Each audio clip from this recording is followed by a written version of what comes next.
Bonjour, nous sommes entre le 15 et le 20 avril. Dans cette vidéo, nous allons découvrir des plantes comestibles que je cuisine de manière très basique. Mais il y a de nombreuses manières plus élaborées de les cuisiner. Avis aux grands cuisiniers.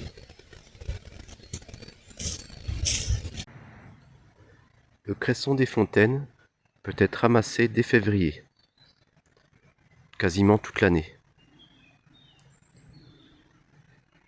Il a une saveur piquante, proche de la moutarde, dont il fait partie de la même famille.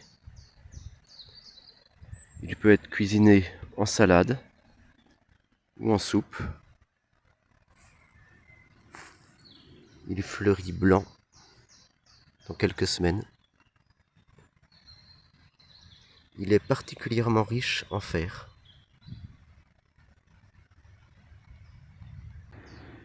La reine des prés peut être ramassée à partir de mi-mars jusqu'à la fin de l'été.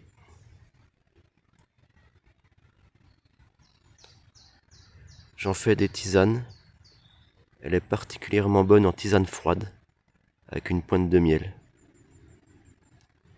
Ici, c'est des jeunes pousses.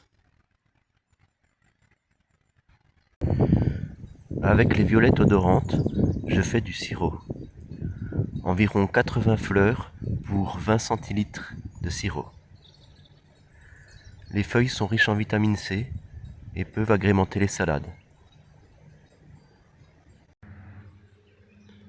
L'égopode podagraire peut être ramassé dès mi-mars jusqu'en été. Ici, c'est des jeunes pousses. Il est aussi bon cru qu'en épinard. À ne pas confondre avec celle-ci, qui est du mercurial et qui est toxique.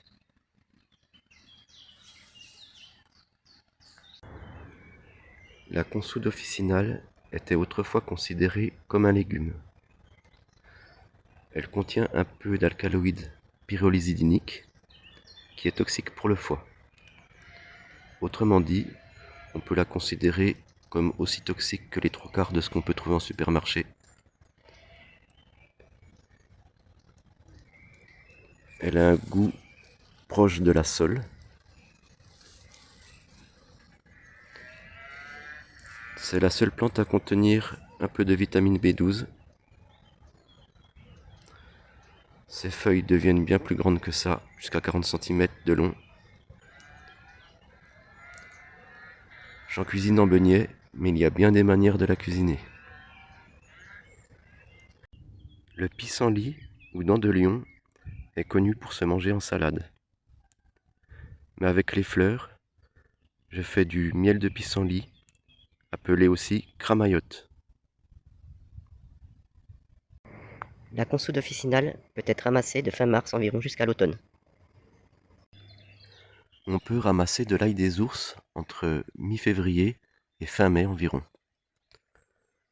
J'en ramasse pour faire du pesto, ou bien pour mélanger avec du fromage blanc, ou pour faire des cakes. Il est riche en vitamine C, entre autres.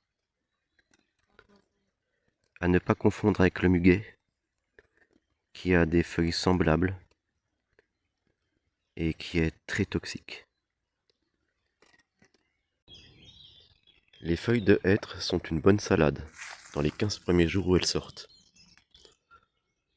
Ensuite, elles deviennent trop coriaces. La morgeline est une très bonne salade. Je la fais aussi en épinard. Ses feuilles sont glabres, contrairement au céreste commun, qui fait partie de la même famille et qui est aussi comestible.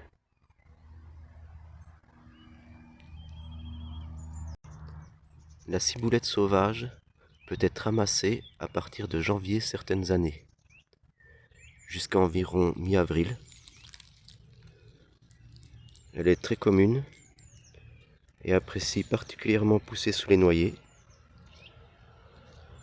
Mais ici, nous sommes sous un châtaignier.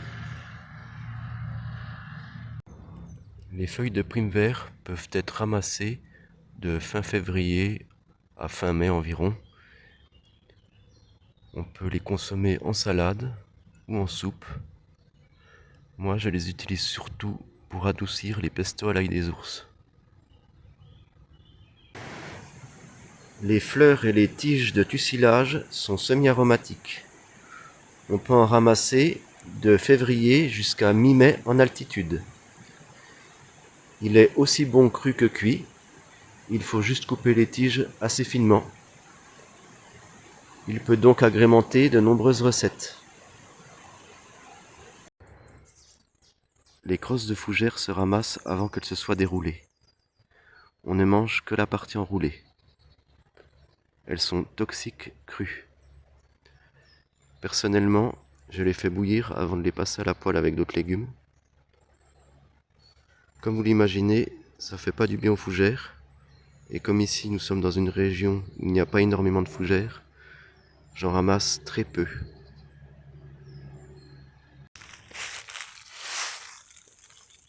Les jeunes feuilles de tilleul constituent une des meilleures salades sauvages. Elles se ramassent en avril.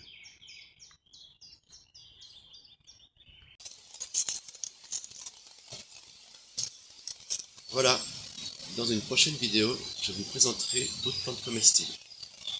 Si vous avez aimé cette première découverte, faites-le savoir.